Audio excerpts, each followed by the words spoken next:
Hi everybody. So there's no league play this week because it's a FIFA break, which is meant to accommodate international matches. So there's actually still lots of chances to see all of your favorite players playing.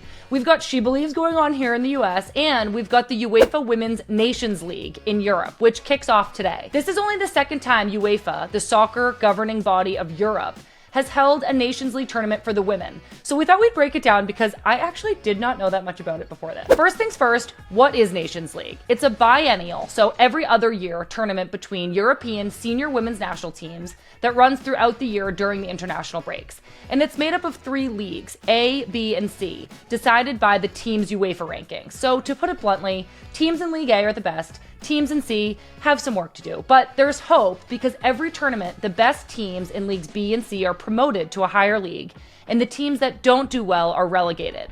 So there's always movement, but only the teams that win their groups from League A go on to compete for the Nations League title. Other teams still have something to play for because depending on the year, this tournament is used to see who qualifies for other international tournaments, like the Olympics, the Euros, and this year, the tournament results will be used to determine matchups when it's time to qualify for the Women's World Cup in 2027. The league stage, which you can think of like the group stage, starts today. So we wanted to share a few storylines that we here at the Women's Game will be following closely. League A features the most high-profile teams, like Germany, who consistently do well in tournaments, but haven't won a major one since the Olympics in 2016. France, who seem to have the easiest group on paper, but have never won a major tournament. The Netherlands, who, despite having really talented individual players, have maybe fallen off a little bit in the past few years.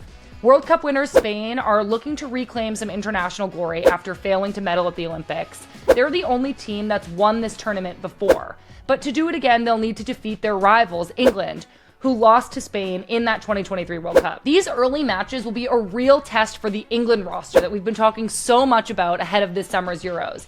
And England and Spain, 2 of the top teams, are actually in the same group, which means only one of them will be able to move on to compete for the trophy. There are still lots of stories from the lower groups too, like Ireland. The girls in green missed out on their very first Euros by just 1 goal this winter, leading to questions about where the team goes from here. Since then, they've gotten a new coach and will hope to ease any doubts by winning League B. In Group C, Gibraltar and Liechtenstein will be making their first appearances in a major international tournament. Liechtenstein is one of the smallest countries in the world, and I think it's just so cool that places like this can get their women's national teams to this level. So let's give a big hoy, that's how they say hello in Liechtenstein, I think, to these teams. Nations League starts today.